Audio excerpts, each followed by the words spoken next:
So let's get started with our color shapes. So these are going to be very generalized colors that I'm going to put in to just sort of block in the design. And then on top of that, we're going to be painting with a palette knife. So I'm using, this is a number 6 flat brush. A flat brush is similar to a bright, but the bristles are about twice as long and each one has a square tip.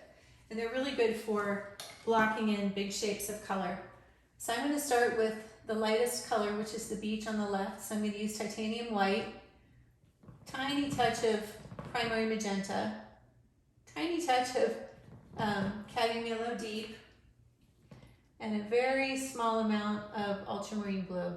So I don't want to put bright white because that would be the same color as the canvas. I just want to have it tinted a little bit. And to me, it looks like it has a very slight tinge of pink.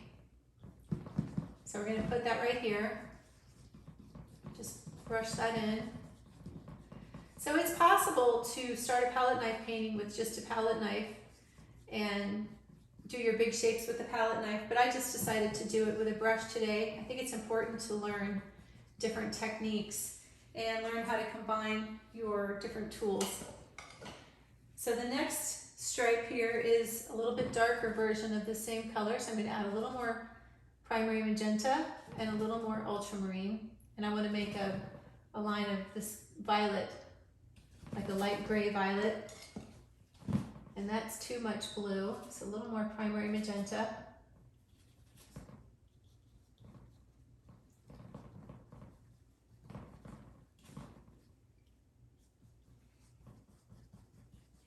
And that's just our line of wet sand. Now the next line over is a warmer color. So to the same mixture, I'm going to add cadmium yellow deep and also a little bit of cadmium red light and some more titanium white and a little more of the magenta. And that's going to be our next line.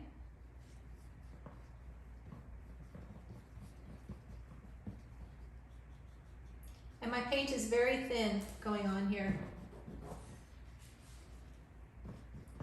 Okay, rinsing my brush, wiping my brush off in my towel. Now I'm going to put in this shape as a big section of turquoise blue. So we're going to use permanent green deep. And now I'm going to add some ultramarine blue. Ultramarine, as you can see, has a lot of tinting strength.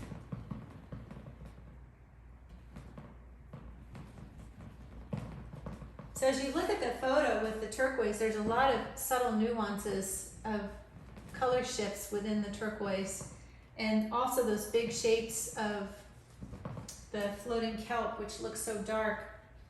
But I'm going to be adding all that later with the knife. Right now I just want to get these big shapes down. And I'm not going to worry about the lines. I drew them. What happens for me, and I find that this is pretty common with a lot of people, is when I do a drawing, I don't have to worry about preserving it because once I do the actual drawing, it really sticks in my head. If you're worried about losing your drawing, there's a couple things you can do. You can do your drawing ahead of time with pencil and then use clear gesso and gesso over it so that even if you paint and you have to wipe off your paint, the gesso would have sealed the drawing in and you can still get back to it if you want to. Another thing you can do is take a picture of it with your phone or iPad, and then you'll have a picture of it, and so that if you paint over it and you decide that you kind of lost your drawing or forgot something, you always have it to refer to.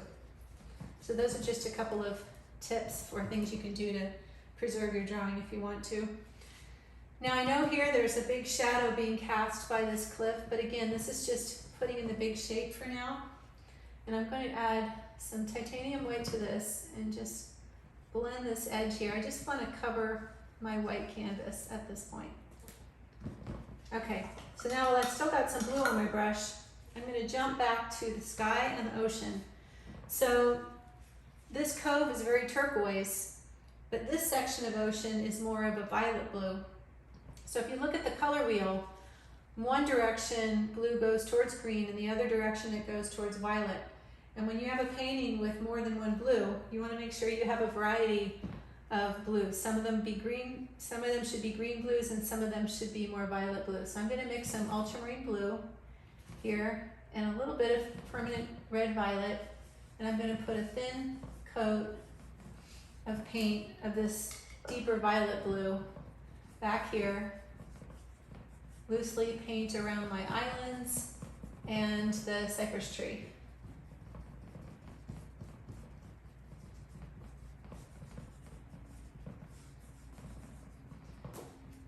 That is a little bit dark, even for the initial stage. It's because it picked up some of that Madder Lake. Now the sky is yet another shade of blue. If you look at it, it's almost the same shade as the turquoise in the foreground. I would say that this one has more yellow. It's more of a yellowish turquoise, whereas this one's a little bit deeper. But again, we've got two blues next to each other. And so whenever you encounter that in any composition, you want to make sure that they are different. So because this is the background beyond these rocks, we know that colors get grayer as they go back in space and values get lighter. And so that means if we're going to put turquoise here, because this will be the greenish blue and this will be the violet blue next to each other, we need to make sure that this turquoise is different from this turquoise, because otherwise whoever looks at this painting will be bouncing back and forth visually between the foreground and the background in the sky, and we don't want that. The sky is the background and it needs to frame everything in the foreground that's interesting. So that means we need to make sure that the turquoise back here is cooler, and it also should be lighter. So that means I'm going to mix titanium white with this turquoise. Now remember, titanium white lightens, but it also cools. It's a very cooling color. And so just adding titanium to it will automatically make it cooler. And that's a good thing to remember too, because if you ever want to lighten something and warm it up, you have to balance that by adding a warmer color. It could be cadmium red light, it could be cadmium yellow.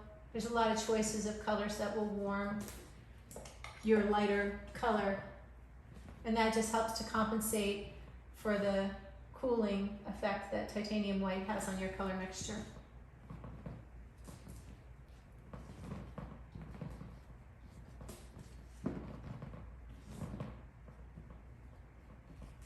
There we are. So now we've got this turquoise, which is in harmony with the other turquoise, but it's not causing me to jump back and forth between the foreground and the background, and that's really important.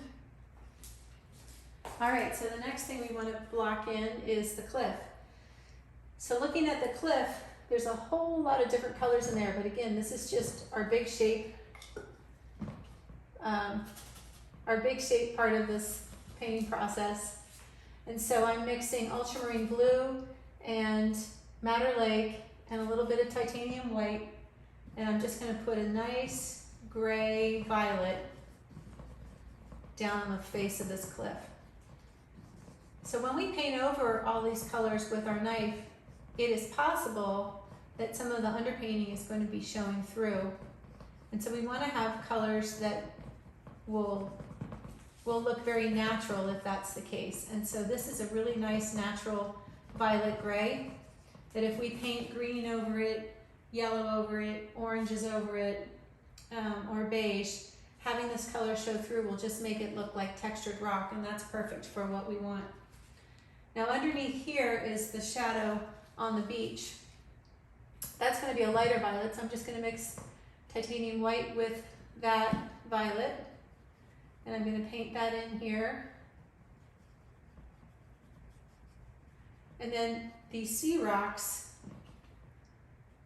these sea cliffs, sorry, has this really deep dark cave, and so I'm going to put that dark in here, and there's also that secondary cave on the left that's very dark. So I'm going to use ultramarine blue and Madder Lake and just put in a nice deep dark violet,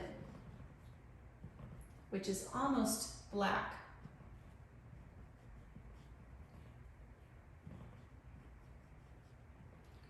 So we've got both of our caves.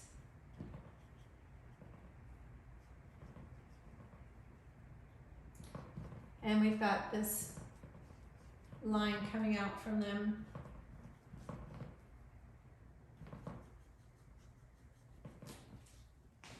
There we are.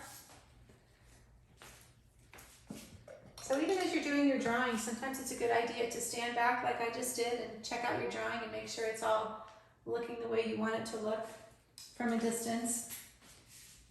This is a part of the painting process where you really think a lot about design, and so it's important to make sure that it's working from a distance at this stage. And I'm going to bring this shadow down just a little bit over here.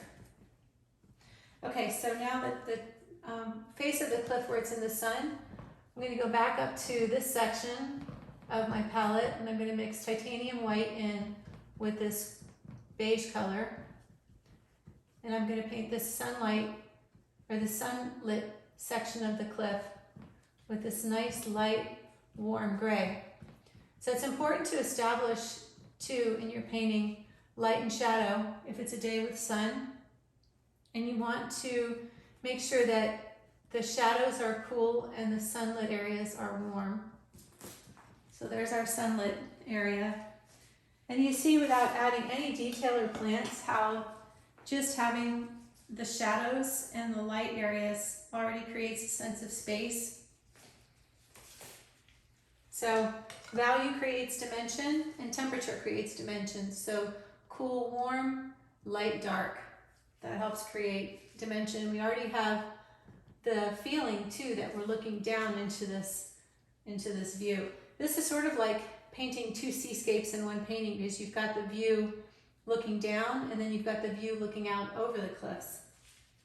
So now I'm going to pop in the tree. I'm going to use permanent green deep, ultramarine blue, and cadmium yellow medium, and also a little bit of cadmium red light.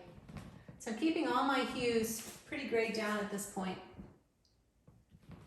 And we can put in brighter colors later. So I'm just going to fill in that top section of the tree, and I'm altering it slightly. So I don't want it to go off the canvas. I want it to be out in the shape of the sky, so it intersects this horizontal line. By the way, whenever you have a horizontal line in your composition that's parallel to the top of the canvas, you always want to try to intersect it with something vertical. And so this tree is the perfect element to choose for that purpose.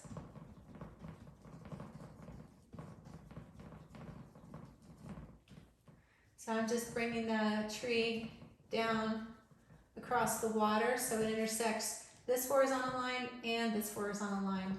So I've taken an element from my reference photo and I've used it as a tool to make my design strong, which will make my painting work.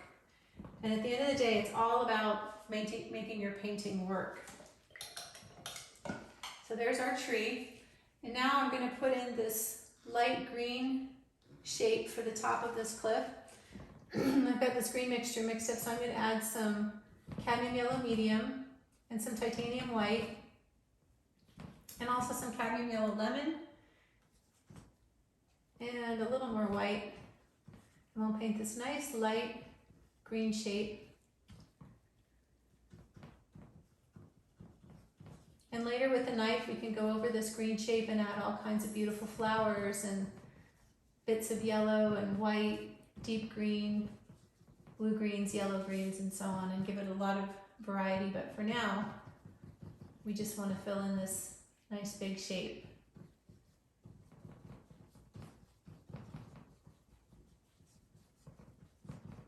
It's very relaxing creating a design with these big shapes. I really like this part of the painting process. So there we've got another horizontal. And again, there's a lot of horizontal and vertical movement in this painting. So we've got all this vertical movement taking us into this center of interest, which is this hole in the cliff. And then we've got these vertical lines of the beach because we're looking down at it. And that intersects all of these horizontals. And then we've got another tree that's a vertical, which connects with the vertical movement down below. A lot to think about when you're creating a composition. You want to think about division of space. You want to think about movement. You want to think about which elements you want to choose and how to be true to the space or the thing that you're painting so that it's recognizable, because China Cove is a very recognizable place, but also to make your painting work. So it's a lot to put together. I'm going to make this green shape a little bit taller on this side. I felt like it's a little too straight, so I kind of like that it goes up, down slightly, and up again. So now I want to paint in the section of these rocks behind the cliff. I'm going to use titanium white and this beige color, and I'm going to mix a little bit of the violet with it also, because colors get grayer and cooler as they go back in space. So I want to make sure this color is grayer than the color that I put here for the sea cliff where it's in the sun. And as I come down into this green, I'm kind of brushing along really carefully because I don't want to get too much of that into my big shape mixture. But if I did, it's not the end of the world because I'm going to be painting over it with a palette knife anyway. So there's those rocks. I'm going to stand back and take a look at that shape. And I purposefully did not want this to go behind the tree. I wanted to have some space here because I kind of like to look out beyond the tree at the ocean, and if this were here, I would have less ocean to look at, and it wouldn't really add to the composition, and so I did that on purpose, and that's one of those things that isn't right or wrong, it's just something I chose to do. And I also noticed my tree, the bottom of my tree is meeting up with the top of this green, so I'm going to make sure that that doesn't happen, so I'm going to bring my tree down over the green. You see how important this part of the painting is? Really important. And it's important too to keep all of your edges blended and soft. If you end up with any really hard edges, it becomes distracting to you and makes it harder for you to work your way through the painting. So next we're going to paint this cliff here where it's in light and shadow, and the top of this one. So I'm going to add some cadmium red light to this mixture, and we're going to make the top of this cliff a really nice, beautiful, cool, orangish red.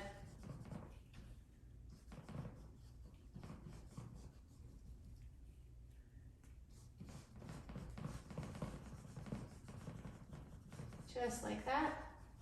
And then under the tree, there's a really dark line of foliage. So I'm going to include that. So I just mixed up a little bit of deep green, same color as the tree. And that works because the tree would be casting a shadow along there anyway. And I'm going to end that here, not at the end where it meets up with the cliff. I just want it to be under the tree. Actually, I'll take it down just a little further, right there. Okay, so I'm going to rinse my brush again, and then we'll paint the side of the cliff here. So titanium white, and I'm going to get some ultramarine blue and primary magenta. So remember, I want this cliff to be darker and cooler than the one in front.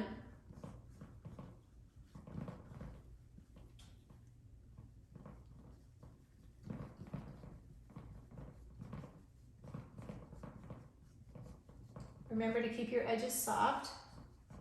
Don't worry about blending one thing into the next. There's enough difference between the colors to keep them separated.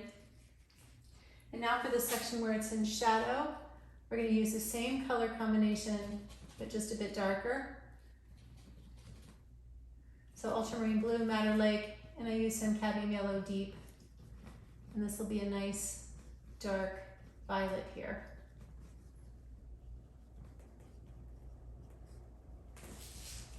And there we have our drawing.